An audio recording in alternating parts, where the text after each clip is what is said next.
tous et bienvenue dans ce nouvel épisode de la semaine de Valkan, votre newsletter audio qui vous partage les médias des infotech à découvrir pour passer une bonne semaine. Cette semaine, je parle de la semaine 15 de 2024 qui va du 8 au 14 avril. Alors c'est une semaine un peu particulière puisque ça va faire maintenant un an que j'ai lancé le podcast puisque j'ai commencé semaine 15 de 2023. Donc je suis assez content. Merci à tous de m'avoir suivi jusque-là et de continuer à me suivre. En tout cas, je suis toujours très content de vous partager toutes les semaines ce que je consomme en termes de médias, ce que je découvre sur les internets. Alors, au niveau de cette semaine, ce que j'ai vu, ce que j'ai regardé, j'ai commencé par une série télé, donc j'ai terminé la série On en mangerait ou pas, donc le fameux Is It Cake, la série où les gens doivent créer des gâteaux hyper réalistes et un juré doit deviner si ce sont des gâteaux ou si ce sont des objets, donc c'est toujours sympa, c'est un peu facile à la fin, mais bon, voilà, c'est une série qui est assez agréable à regarder le soir pour se vider la tête. J'ai vu aussi sur YouTube une vidéo sur le DataOps qui explique ce que c'est que le DataOps justement, donc c'est une vidéo vraiment très très sympa et une explication simple et rapide de ce qu'est la philosophie, on va dire, DataOps. Donc le DataOps, c'est quoi? C'est un peu l'automatisation des opérations autour de la data et comment faire en sorte de monter une équipe qui va permettre justement de mettre à disposition différentes équipes data des choses déjà toutes prêtes et un petit peu industrialisées. Cette semaine, j'ai lu 2 livres, 60 questions étonnantes sur le paranormal et les réponses qui apporte la science de Jean-Michel Abrassard. Jean-Michel Abrassard que vous avez peut-être écouté sur son podcast sur le scepticisme scientifique et sur son autre podcast de jeu de rôle qui était donc Les Montagnes Hallucinées et qui est devenu Club JDR. Alors pour son livre sur les questions sur le paranormal, j'étais plutôt agréablement surpris, je m'attendais à une réfutation globale du paranormal, mais c'est beaucoup plus mitigé que ça. Le livre donne à penser que l'auteur serait prêt à admettre que le paranormal existe si les expériences menées sont bien réalisées, bien documentées, suivent un bon protocole, et il y a des points vraiment intéressants, d'autres qui sont assez amusants à suivre, des trucs un peu drôles. Voilà, au final, c'est quand même un peu rapide sur chaque question, sur chaque étape. C'est aussi expliqué pourquoi dans la nota bene à la fin du livre. Et j'ai lu Harry Dixon, le tome 9, donc de l'intégrale. Plus ça va, plus c'est un peu répétitif quand même en termes de style, en termes d'enquête et d'aventure. J'ai toujours du plaisir à le lire, même si là je commence un peu à m'en lasser. Je vais peut-être essayer de passer à une autre série. Cette semaine, qu'est-ce que j'ai écouté? Alors j'ai écouté, premier truc, je déteste les podcasts, Podred 11, le retour de la bonnette tueuse. Entre nous, j'ai réellement pas compris ce que j'ai écouté.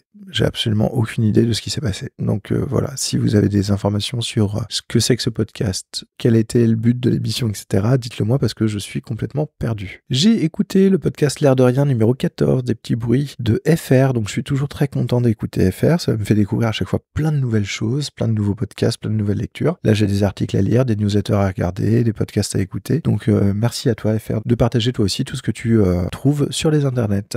J'ai écouté l'épisode 28 de Quête latérale qui est très très sympa. Vraiment une idée très intéressante sur le fait que le droit soit les règles du jeu de la vraie vie. J'ai trouvé ça assez marrant, les parallèles sont bien faits et j'ai trouvé aussi bien les réflexions autour des émotions ressenties dans et grâce aux jeux vidéo. Notamment là il parle de l'amour et de l'amitié, mais en vrai il y a plein d'autres émotions et ça rejoint un petit peu ce que disait l'épisode de Quête latérale d'avant sur qu'est-ce qu'on garde avec nous après un jeu vidéo. Je trouve que c'est intéressant de faire le parallèle avec ça. J'ai écouté l'épisode de Tech Café Claude au top, un épisode vraiment très bien pour comprendre comment est faite la mesure et le classement des différents chatbots, et donc du coup ça m'a donné plein de noms et de modèles à tester, donc je suis vraiment impatient de tester tout ça et d'essayer de le faire fonctionner sur mon LM Studio. J'ai aussi écouté l'épisode Mon hobby c'est la lobotomie, toujours de Tech Café, donc un nom un peu étrange mais qui explique en fait qu'on va commencer à couper des couches dans les différents modèles de langage pour voir si ça les affecte ou non en termes de performance, et on s'aperçoit que justement pas forcément, donc on arrive à faire des modèles plus petits qui ont les mêmes performances mais environ certaines couches. Sinon on voit aussi des avancées sur la réparation des matériels, notamment avec des lois qui sont prises aux États-Unis et ça c'est bien. Et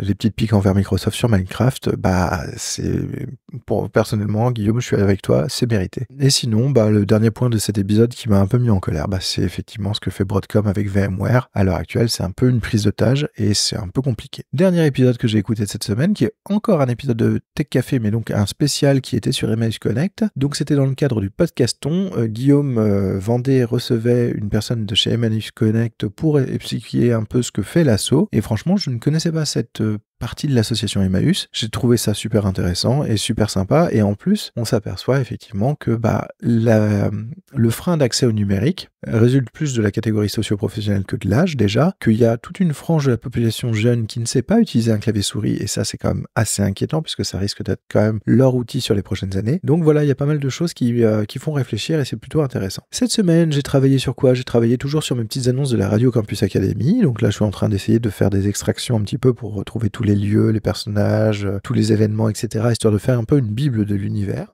Et j'ai travaillé sur l'article que je vais vous présenter cette semaine puisque je continue le blog pour le moment, donc n'hésitez pas. Je mettrai le lien de l'article de cette semaine dans les notes du podcast et normalement le podcast sera aussi trouvable sur le blog. Cette semaine, j'ai testé plusieurs choses, sinon j'ai testé Suno, donc la fameuse IA qui permet de faire de la musique. Alors c'est très très drôle, ça permet de faire des trucs complètement débiles, ça permet de faire des trucs qui sont assez crédibles et assez impressionnants. Par contre, j'ai trouvé ça très difficile d'obtenir vraiment un son dans le genre souhaité, c'est-à-dire que quand on a une idée en tête, c'est un peu difficile de le retranscrire. On m'a partagé et j'ai testé une application qui est absolument inutile, donc forcément indispensable, qui est Ugly Avatar. C'est un générateur d'avatars moches. Je vous laisse tester, vous allez voir. C'est exactement ça et uniquement ça, ça ne sert qu'à ça. Mais c'est drôle, on y passe facilement 15 minutes à essayer de trouver l'avatar le plus moche possible. Et sinon, dernier truc que j'ai essayé, c'est Beeper. Beeper, c'est une petite application que j'ai actuellement sur Android et qui permet de regrouper un petit peu toutes les messageries instantanées, que ce soit du Signal, du Telegram, du WhatsApp, etc., etc. Donc pour le moment, je teste. Je trouve ça plutôt intéressant d'avoir tout au même endroit. Après, j'ai quand même quelques appréhensions à me connecter, à mettre mes identifiants dans une seule appli pour toutes mes messageries. Ça, c'est encore un autre problème. Cette semaine, j'ai toujours joué à Balatro, je continue, j'avance pas du tout dans mes défis, je suis un peu frustré. J'ai testé sur mobile Alien Invasion RPG Idle Space et j'ai testé aussi Rush Royale. Alors, c'est deux jeux mobiles assez mainstream où le but, ça va être quand même de passer du temps dessus. Et en fait, je me rends compte qu'ils ont des mécaniques ultra répétitives qui sont un peu lassantes au final. Moi, j'ai tendance à me lasser assez vite, mais qui vont obliger l'utilisateur à passer du temps, à se connecter à intervalles réguliers pour récupérer des récompenses, etc., etc. En termes de mécanique, il y a quand même des choses qui sont assez bien faites. Après Alien Invasion, j'ai bien aimé le speech. On joue un alien, on doit récupérer des êtres humains pour grossir et puis augmenter. Et Rush Royale, voilà, c'est une espèce de tower defense où on va avoir différents pions on va essayer de faire merger ensemble, de fusionner ensemble, histoire de pouvoir avoir des capacités plus fortes, etc., etc. Donc c'est assez intéressant. Mais bon, il y a quand même un truc qui m'embête, et le truc qui m'embête, quel que soit le jeu sur mobile, à l'heure actuelle, c'est la pub.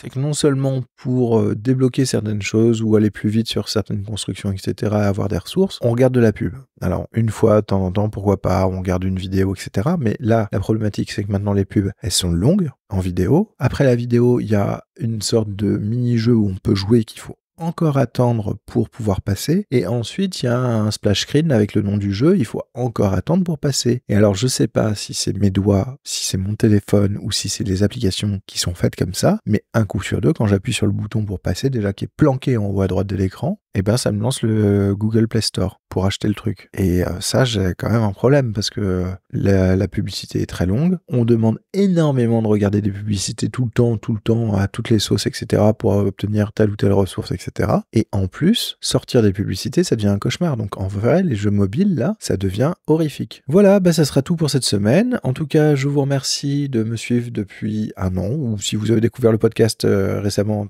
je vous remercie de me suivre et de m'écouter. Je suis content d'avoir fait un an déjà de podcast toutes les semaines, régulièrement. Donc ça, c'est plutôt un défi que je suis content d'avoir relevé et d'avoir réussi. Je suis content aussi de toutes les interactions que j'ai pu avoir avec les différentes personnes, que ce soit Guillaume, que ce soit FR, que ce soit Lorx, que ce soit plein de gens en fait sur les internets, beaucoup sur Mastodon. Merci à vous d'avoir suivi et d'avoir parlé du podcast. Et j'espère que je vais continuer comme ça pour une année supplémentaire. En tout cas, je vous souhaite une excellente semaine et je vous dis à la semaine prochaine. Allez, salut!